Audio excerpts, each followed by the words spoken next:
told not to go to Kabul airport. So to explore the situation for those now trying to cross to Pakistan by land, I'm joined by Zeeshan Salahuddin, who is a senior fellow and researcher at the Centre for Research and Security in Islamabad. Welcome to BBC World News.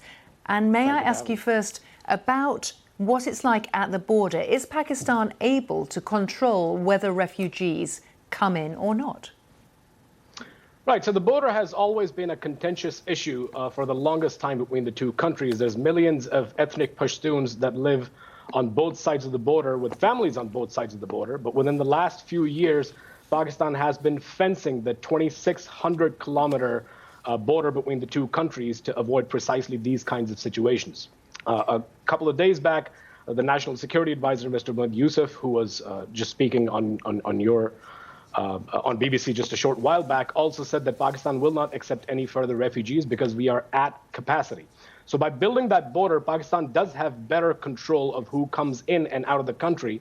And the refugee crisis may be limited primarily to the border crossings. For example, Spin Boldak, which seems to be building up at the moment, and other crossings like Angurada, Chaman, Torkham, and so on and so forth.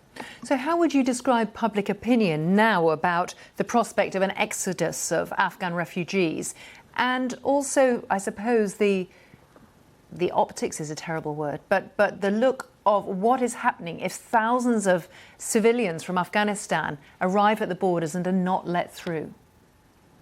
I mean, optics is not a great word for that situation, obviously. This is a very troubling time for Pakistan. Please do bear in mind that Pakistan has been home to millions of Afghan refugees. As it stands right now, there are close to 3 million in Pakistan already, 1.4 million of which are documented, and the rest remain undocumented. And it's also not lost on the Pakistani government that any repatriation efforts that we may have been conducting might not continue for a long time past this point. The government, it seems, is fairly clear on the fact that the refugees will not be let in, and that's due to two major factors. The first, of course, is monetary. How will we afford such a massive humanitarian crisis in terms of logistics, food, shelter, medical supplies? Where will they be housed, lodging, so on and so forth? And second is, of course, we know for a fact that ISIS is in Afghanistan. The report a short while ago spoke of a credible threat against Kabul airport. We know that Al-Qaeda is in Afghanistan, along with smaller groups like ETIM, IMU. But perhaps most importantly for Pakistan is the TTP, the Tehreek-e-Taliban Pakistan, several fighters of which were released from Afghan jails by the Taliban after they took control of the country.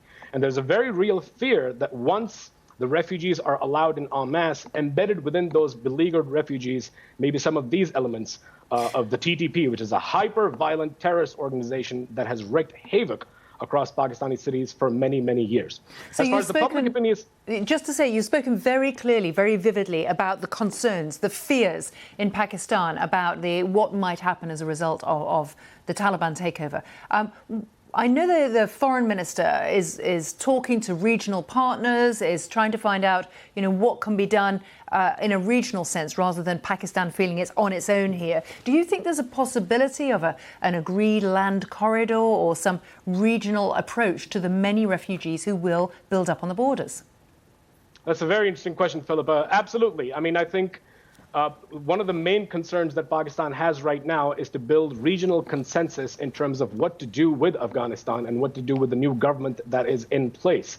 Whether we like to believe it or not, whether we like to accept it or not, the Taliban are in control of Afghanistan. My organization has run a Track 1.5, Track 2 dialogue series with Afghanistan for the past 6-7 years. We put together a team of them last Friday to discuss this exact very issue.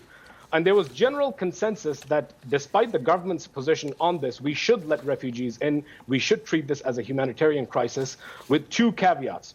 The first being that the burden for this should not be borne by Pakistan solely, that regional countries, especially China, Russia, Iran, and the CARS states should contribute towards the problem. And as you said, the land corridor, that perhaps they should be restricted to settlements closer to the border so that the effects of that immense migration is not felt as immensely in urban centers. Zeeshan Salahuddin, thank you so much for joining us from Islamabad. Thank you for having me.